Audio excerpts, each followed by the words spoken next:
नमस्कार दोस्तों, मैं आपका दोस्त कोपेश धाकड़ वापस लौट आए हैं अपने YouTube चैनल साइंस वाले सर में। लास्ट दो वीडियो जो अपन ने अपलोड किए थे, दोनों वीडियोस के अंदर मैंने आपको करंट इलेक्ट्रिसिटी के बारे में बताया कि करंट किस प्रकार काम करता है, करंट के कंपोनेंट्स क्या होते हैं, इसकी प्रॉपर्टीज क्या होती हैं। बच्चों की डिमांड थी कि सर थ्योरेटिकल पोर्शन तो अपन कंप्लीट कर चुके हैं, अब थ्योरेटिकल पोर्शन कंप्लीट करने के बाद में जो कॉम्पिटिटिव एग्जाम है, उन कॉम्पिटिटिव एग्जाम के अंदर क्वेश्चंस इस टॉपिक से रिलेटेड कैसे आने वाले हैं उनके बारे में अपने को चर्चा करनी होगी। तो आज हम जो टॉपिक लेकर आए हैं आपके लिए, ये इलेक्ट्रिक करंट के उन बेसिक्स और उन इंपॉर्टेंट क्वेश्चंस का टॉपिक है जो आपके आने वाले एग्जाम जैसे सीईटी, पशु परिचर में बहुत ही ज्यादा उपयोगी साबित होने वाले हैं। तो वीडियो को अंत तक देखें, समझे सवालों को, और सवालों से रिलेटेड कोई भी क्वेरी हो तो आप कमेंट्स के माध्यम तक हम तक पहुंचा सकते हैं। देखिए, पहले क्वेश्चन की अपन बात करें। पहला क्वेश्चन है अपना, विद्युत धारा का एसआई मात्रक। What is the SI unit of electric current? विद्युत धारा का एसआई मात्रक क्या है? विद्युत धारा को किसमें मापा जाता है? विद्युत धारा का एसआई मात्रक एम्पियर होता है। इस चीज के लिए मैंने आपको जब नोट्स एक्सप्लेन करवाए थे, आपको एक चीज बताई थी कि किसी भी चीज का आपको जो एसआई मात्रक निकालना होता है, एसआई मात्रक निकालने के लिए आपको उसका फॉर्मूला मालूम होना चाहिए। विद्युत धारा बराबर, विद्युत धारा क्या कहा था आपने? आवेशों के प्रवाह की दर,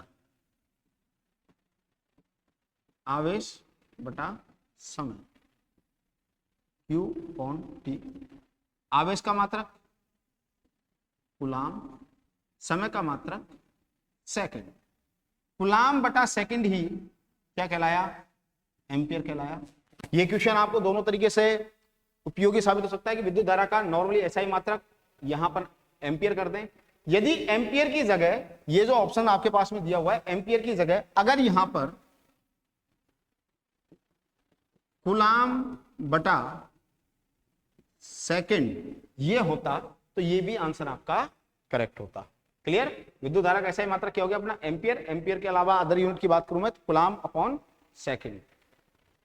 नेक्स्ट क्वेश्चन पर चलते हैं।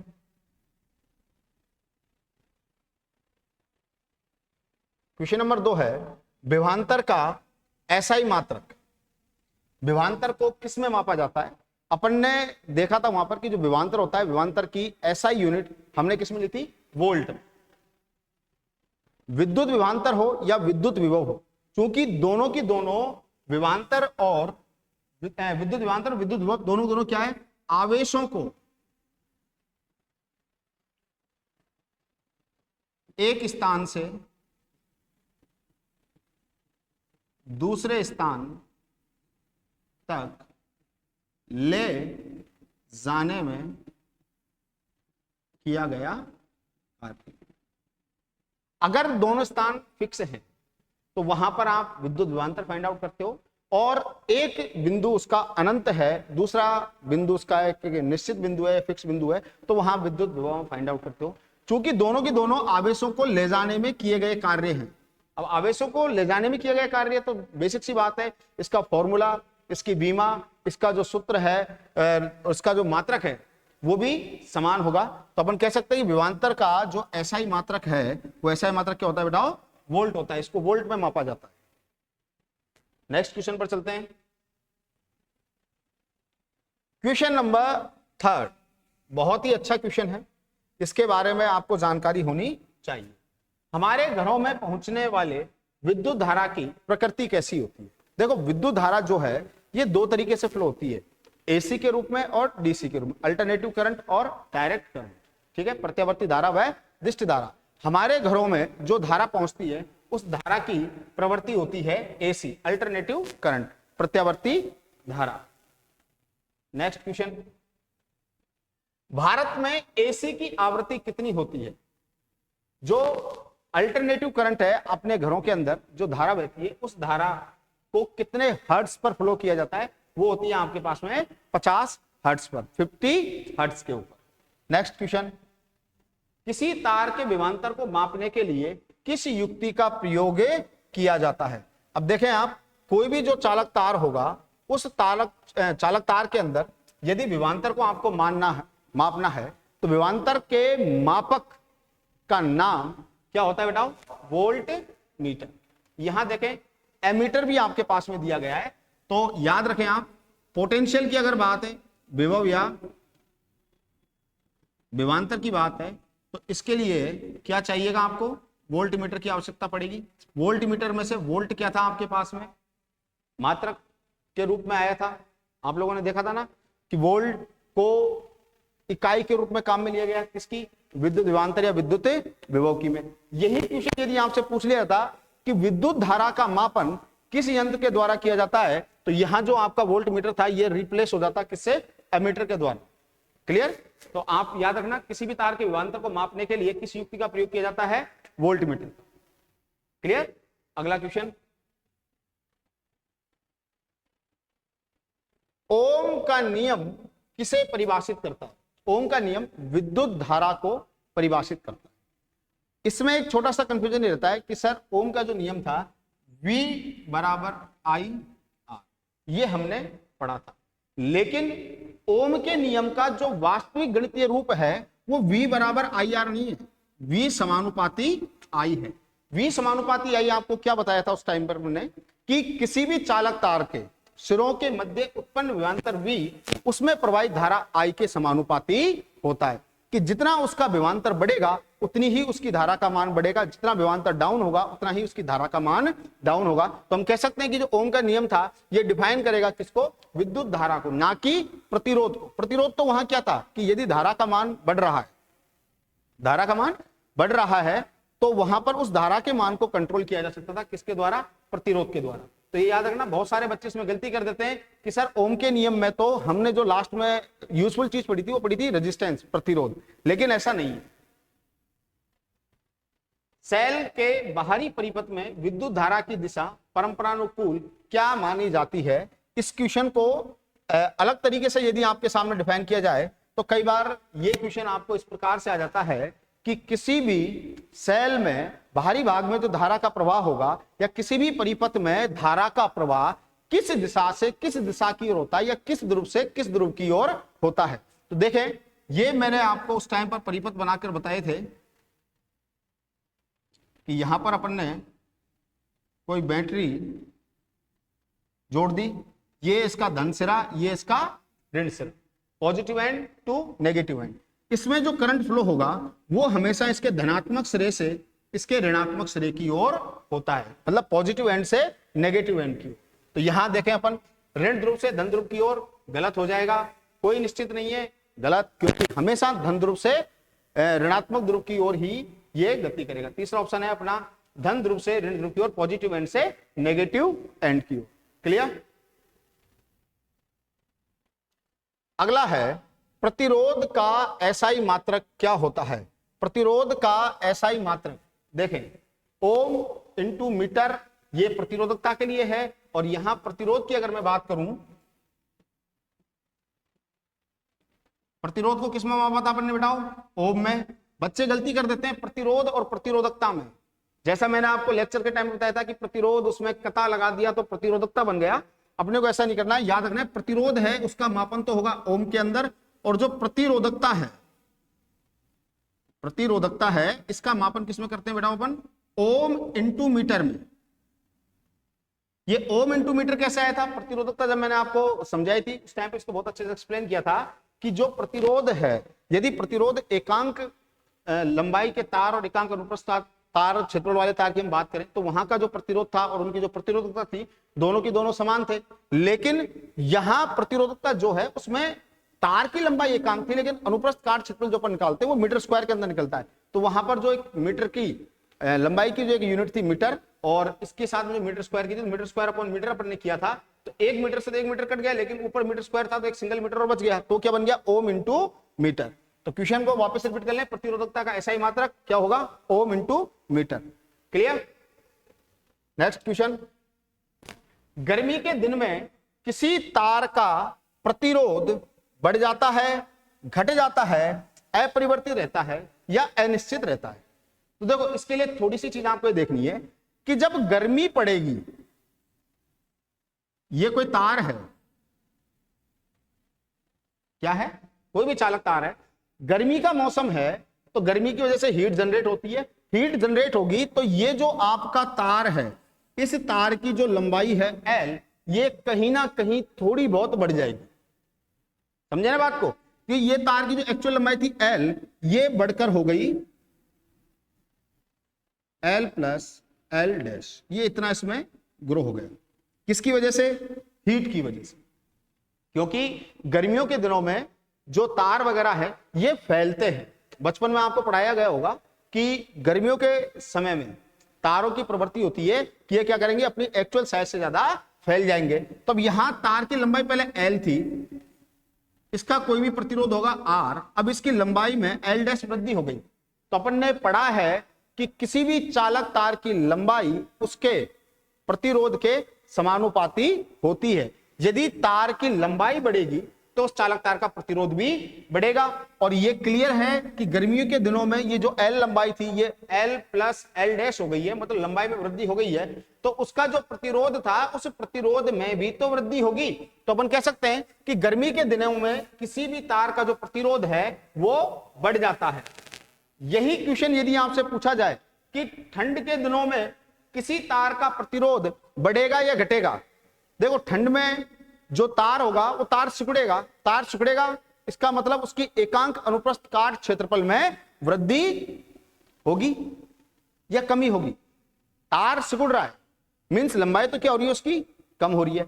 अब लंबाई कम हो रही है, दूसरी तरफ उसका क्रॉस सेक्शनल एरिया बढ़ेगा। तो जहां क्रॉस सेक्शनल एरिया बढ़ता है रेजिस्टेंस वहां डाउन हो जाता है, जहां रेजिस्टेंस बढ़ता है वहां क्रॉस सेक्शनल एरिया डाउन हो जाता है। तो वहां पर क्या आएगा कि ठंड के जो दिन होंगे उनमें तार का प्रतिरोध क्या होता है, वो कम हो जाता है। जस्ट इसका व्युत्क्रमानुपाती।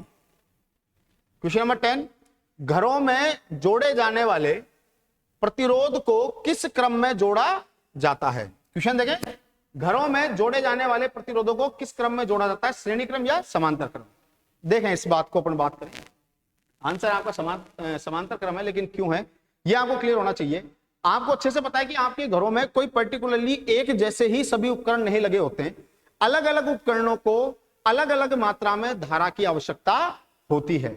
जैसे मोबाइल चार्जर वाला सॉकेट है, वहां पर उसको केवल उतनी ही धारा चाहिए कि जितने से आपका मोबाइल चार्ज हो सके। घर में अगर आपने आटा चक्की की छोटी मशीन लगा रखी है तो उसके लिए आपको पावर प्लग चाहिए होते हैं। एसी वाले बटन है उनके लिए एसी के लिए आपको पावर प्लग की आवश्यकता होगी। उन सब के अंदर जो करंट फ्लो होगा वो उनकी रिक्वायरमेंट के अनुसार फ्लो होगा। मतलब हमको ऐसे परिपथ बनाने पड़ेंगे कि जिनमें लगे हुए उपकरणों के हिसाब से करंट फ्लो होता रहे। यदि सभी उपकरणों को एक जैसा करंट दिया गया तो क्या वो उपकरण काम कर पाएंगे? नहीं कर पाएंगे ना। हर उपकरण को उनकी आवश्यकता के अनुसार अलग अलग करंट की आवश्यकता होगी। तो अलग अलग करंट उपकरणों में कब फ्लो हो सकता है? जब उन परिपथों में जाने वाले करंट का मान अलग अलग हो। जब प्रतिरोधों का संयोजन मैंने आपको पढ़ाया था, समांतर क्रम संयोजन, श्रेणी क्रम संयोजन में आपको एक ही बात बताई थी कि जो आपका श्रेणी क्रम संयोजन है, इस श्रेणी क्रम संयोजन में धारा का मान हमेशा समान रहता है, जबकि समांतर क्रम जो है इसमें धारा का मान हमेशा अलग अलग होता है। अब धारा का मान अलग अलग है तो जितने भी उपकरण हैं उन उपकरणों में जाने वाली जो धारा है वो उनकी आवश्यकता के अनुसार ही प्रवाहित होगी। तो हमें जिस उपकरण को जितनी धारा चाहिए उस उपकरण तक उतनी धारा पहुंचा पा रहा है। कब? जब हमारे घरों में संयोजन कौन सा लगा हुआ है? समांतर क्रम। अगर मैं श्रेणी क्रम संयोजन को लगाऊं तो जितनी धारा एक उपकरण को जा रही है उतनी ही धारा अन्य उपकरणों को जाएगी। तो क्या उस टाइम पर वो बाकी के सारे उपकरण काम कर सकते हैं? नहीं कर सकते ना। इसलिए श्रेणी क्रम संयोजन को काम में लिया जाता है नॉर्मली जो सजावटी लाइट वगैरह होती है जिनमें एक ही मान की धारा को लगातार प्रवाहित किया जाता है। घरों में उपकरणों को अलग अलग मान की धारा की आवश्यकता होती है, इसलिए वहां पर समांतर क्रम संयोजन का प्रयोग किया जाता है। नेक्स्ट क्वेश्चन पर चलते हैं।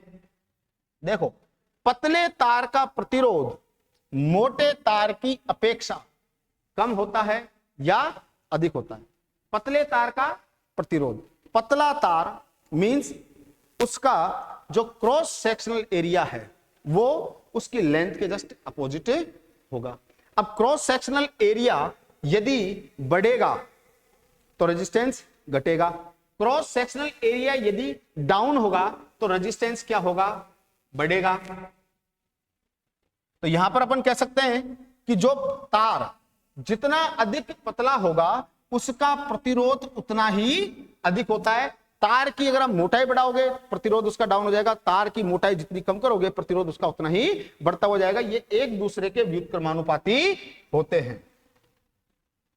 गर्मी की अपेक्षा, अभी मैंने आपसे इस क्वेश्चन का जिक्र किया था पहले कि गर्मी की अपेक्षा सर्दी के मौसम में किसी तार का प्रतिरोध बढ़ता है या घटता है। गर्मियों में तार का प्रतिरोध बढ़ जाता है क्योंकि चालक तार की लंबाई बढ़ जाती है, ठंड में चालक तार की लंबाई घटती है, तो वहां पर प्रतिरोध क्या होगा, कम होगा। तो ऑप्शन नंबर सी इसका क्लियर है। क्वेश्चन नंबर 30, किसी तार में प्रवाहित धारा को मापा जाता है एमीटर के द्वारा। अभी जो पिछला क्वेश्चन निकले थे अपने, उनमें था विभवांतर को मापने के लिए किसका यूज किया जाता है, वोल्टमीटर का। विद्युत धारा को मापा जाएगा किसके द्वारा, मापा जाएगा एमीटर के द्वारा। नेक्स्ट क्वेश्चन, किसी तार का प्रतिरोध ताप बढ़ाने पर बढ़ता है, घटता है, अपरिवर्तित रहता है या बढ़ भी सकता है या घट भी सकता है। तो याद रखें, जो चालक तार का ताप होता है, टेम्परेचर, ये डायरेक्टली प्रोपोर्शनल होता है किसके, उसके रेजिस्टेंस के। मींस अगर आप टेम्परेचर को ग्रो करोगे दैट मींस उसका रेजिस्टेंस भी ग्रो होगा, टेम्परेचर डाउन करोगे उसका रेजिस्टेंस भी डाउन होगा। तो अपन कह सकते हैं कि तार का प्रतिरोध जो है वो ताप बढ़ने के साथ साथ बढ़ेगा। नेक्स्ट क्वेश्चन, प्रतिरोध का एसआई मात्रक क्या होता है। अभी मैंने आपको बताया प्रतिरोधकता के मात्रक के साथ में बताया था, प्रतिरोधकता का मात्रक ओम इंटू मीटर और प्रतिरोध का मात्रक ओम।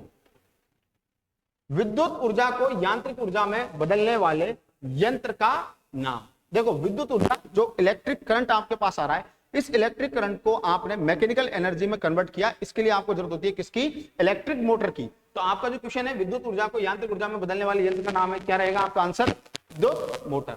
नेक्स्ट क्वेश्चन, यांत्रिक ऊर्जा को विद्युत ऊर्जा में बदलने वाला काम। देखो, दोनों क्वेश्चन बहुत अच्छे क्वेश्चन थे, एसएससी ने पूछा हुआ है इनको कि विद्युत ऊर्जा को यांत्रिक ऊर्जा में और यांत्रिक ऊर्जा को विद्युत ऊर्जा। तो यहां है यांत्रिक ऊर्जा को विद्युत ऊर्जा में कौन बदलेगा, विद्युत जनरेटर, जो आपका जनरेटर जिसको आप बोलते हो। ये देखिए, लघु पतन क्या है। लघु पतन, शॉर्ट सर्किट कब होता है, जब दो नंगे तार एक दूसरे के संपर्क में आ जाते हैं, तो उस घटना को अपन क्या बोलते हैं कि भैया शॉर्ट सर्किट हो गया और आग लग गई। तो लघु पतन क्या है, दो तारों का आपस में सटना। देखिए, अधिक शक्ति वाले प्रतिरोधों का उपयोग करने पर तार में धारा की मात्रा अधिक हो जाती है, जिससे तार गर्म हो जाते हैं और उसको क्या कहते हैं, अतिभरण। अतिभरण मतलब करंट की मात्रा का बढ़ना। देखो, अधिक शक्ति वाले प्रतिरोधकों का उपयोग करने पर तार में धारा की मात्रा क्या हो गई, अधिक हो गई। धारा का भार बढ़ा या नहीं बढ़ा, बढ़ गया, इसको क्या कहा जाएगा, अतिभरण। नेक्स्ट क्वेश्चन है अपना, विद्युत बल्ब का तंतु किस धातु के बने होते हैं। ये बेटाओ अपने को याद रखने लायक चीज है। ये क्वेश्चन कई बार पूछा गया है, बार बार पूछा जाता है, और इस बार याद रखें, सीईटी और जो पशु परीक्षण की तैयारी कर रहे हैं बच्चे, पशु परीक्षण वालों के लिए ये सारे क्वेश्चन बहुत ही ज्यादा इंपॉर्टेंट होने वाले हैं। अंत तक बने रहें, हर एक क्वेश्चन को देखें। किसी भी क्वेश्चन से रिलेटेड कोई क्वेरी आती है, आप डायरेक्टली मुझे बाय मैसेज या बाय कमेंट के द्वारा मुझ तक अपना संदेश पहुंचा सकते हैं। हर तरह की आपकी समस्या का समाधान किया जाएगा। विद्युत बल्ब का तंतु किस धातु का बना होता है। विद्युत बल्ब के जो तंतु होते हैं इनको टंगस्टन का बनाया जाता है। किसका बनाया जाता है बेटा, टंगस्टन का। नेक्स्ट क्वेश्चन है आपका, विद्युत बल्ब के अंदर कौन सी गैस भरी हुई होती है। विद्युत बल्ब के अंदर आर्गन गैस को भरा जाता है। कौन सी गैस को भरा जाता है बेटा, आर्गन गैस को। शुष्क सेल बैटरी में धन इलेक्ट्रॉनों के रूप में किसका उपयोग किया जाता है। जो शुष्क सेल है इनमें धन इलेक्ट्रॉनों के रूप में कार्बन का उपयोग किया जाएगा।